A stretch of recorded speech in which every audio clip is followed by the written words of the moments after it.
Oh, hey, salut! Aujourd'hui, hey, c'est-tu une troisième vidéo d'affilée que je fais? Hein, on dirait que je suis de retour. Non, non, il n'y en aura pas tous les jours. Peut-être qu'il aimerait ça. Aujourd'hui, je me lance. Je vais enregistrer quelques tutoriels sur cette caméra-là et sur la GoPro.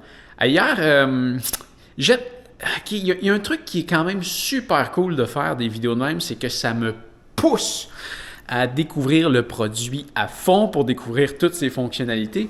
Et je pense que j'utilisais déjà ma Osmo Action 3 quand même déjà à fond. J'ai appris quelques petits trucs dessus qui me serviront pas vraiment, je pense. Non. Peut-être un petit peu. Peut-être un petit peu.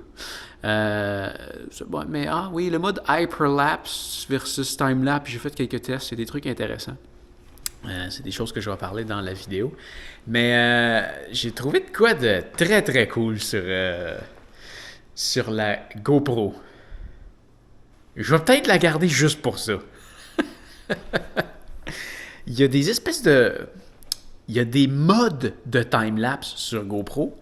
Tu as le timelapse ordinaire. Dans le fond, le timelapse, c'est ce que je fais souvent sur cette chaîne-ci. Je place la caméra, tu laisses le temps dérouler, puis tu vois le tout en accéléré. Le hyperlapse, ça, c'est un timelapse, mais en déplacement. Donc, si par exemple, je filme comme ça, puis là, je me déplace comme ça, ça fait comme un timelapse stabilisé qui se déplace. Quand même intéressant. Mais sur la GoPro, puis là, j'en ai d'autres à tester. J'ai vu, il y en a un qui est là pour les étoiles. Je pense qu'il crée comme une espèce de dessin d'étoiles. En fait, comme chaque étoile laisse une trace dans son déplacement. Je pense que ça peut être intéressant. En même temps, j'aimerais ça aussi avoir l'original. Peu importe. En tout cas, il y en a un qui ça a l'air qui est fait pour les... je pense qu'il disait comme pour les traces de lumière de voiture. Là, je suis en train de me dire, c'est peut-être genre toute la même chose. Mais peu importe. Celui que j'ai testé hier, c'est que tu peux faire des dessins de lumière. C'est super cool. Ok, je te montre qu'est-ce que j'ai enregistré hier.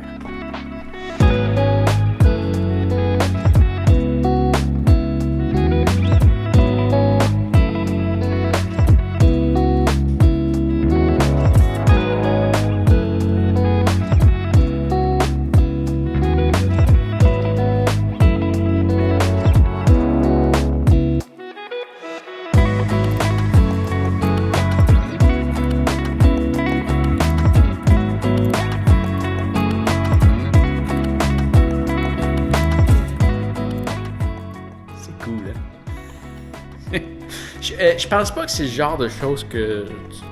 Non, je suis certain que c'est pas le genre de choses que tu te sers tout le temps, mais c'est quand même original ce que ça fait. J'ai le goût de le regarder juste pour cette option-là. Ça sort de l'ordinaire. C'est cool. J'aime ça. Tu peux choisir la longueur de ton tracé. Tu vois, sur celle-là, j'étais à des tracés longues. Il y a une option maximum, que là, je pense que ta trace reste là tout le temps. Je trouve ça moins intéressant.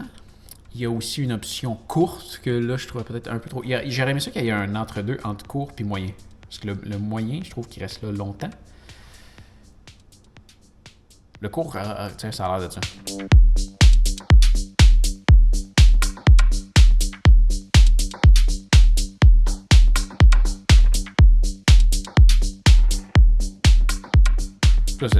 C'est le fun, mais ça reste moins longtemps. Bref, peu importe, là, je vais m'installer pour faire mes fameux tutoriels à mon nouveau spot préféré, à côté de mon bol à fruits, vide. Je vais me replacer ici. Là, je vais mettre une caméra ici, une autre caméra là pour pouvoir filmer dans les deux angles. Ouais. Je pense que je vais ressortir mon gros micro, parce que d'ici, je peux. C'est quand même facile à mettre. Je vais m'installer, je vais te montrer ça. Hey! Donc, voilà le setup pour aujourd'hui. Je l'ai modifié un petit peu par rapport à la dernière fois. Je vais utiliser ma caméra A7R4 pour me filmer. donc le plan sur lequel on va me voir. Je vais utiliser la NX80, mon caméscope, dans le fond, pour prendre le plan. Je vais te montrer la caméra que je vais mettre là, mais en fait, c'est elle que je suis en train de filmer avec. Ah tiens, j'ai une GoPro ici. Fait que elle, tu vois, elle va être ici. Tu vas voir mieux une fois que l'écran va être allumé, c'est certain. Donc, je vais pouvoir alterner entre ces deux-là. Je trouve ça intéressant d'avoir les deux-là. J'ai mon microphone que je mets juste ici. On le voit juste un petit peu dans la shot. Tu vois, si on traverse là.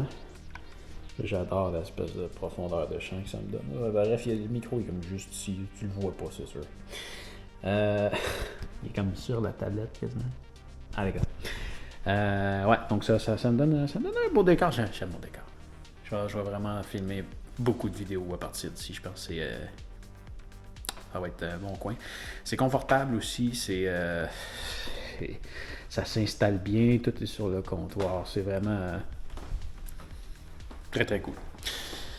Puis là, tu vois, en plus, je peux me laisser mes notes ici sur le côté. Je vais mettre mon stylo au-dessus. Puis je vais le descendre au fur et à mesure où est-ce que je suis rendu. Le premier tutoriel, c'est sur le time-lapse. Le deuxième, qui va être beaucoup plus long, c'est par rapport à toutes les options qu'on retrouve dans l'enregistrement vidéo. Donc aujourd'hui, c'est 4 tutoriels que j'enregistre, 2 en français, 2 en anglais. Un pour le time-lapse, l'autre pour le mode vidéo. Ensuite de ça, je vais tomber dans quelques autres petites affaires là, qui peuvent se faire quand même rapidement. Puis je vais avoir une vidéo plus générale à faire. Puis outre ça, ben là, pour pouvoir le faire avec la GoPro, il va falloir que je fasse plus de... J'ai été filmer plusieurs exemples à l'extérieur. Et là, comme je te disais tantôt, les autres modes de time-lapse qu'il y a sur la GoPro, je vais devoir aller les tester pour pouvoir en parler. Donc je vais devoir justement la tester un peu plus pour enregistrer ces tutoriels-là. Mais ça s'en vient bien. Ça s'en vient bien. Donc, je vais filmer ça. Puis tiens, on va fermer ça comme ça. On se reparlera bientôt. Hey, fais attention à toi. Salut. Wouhou!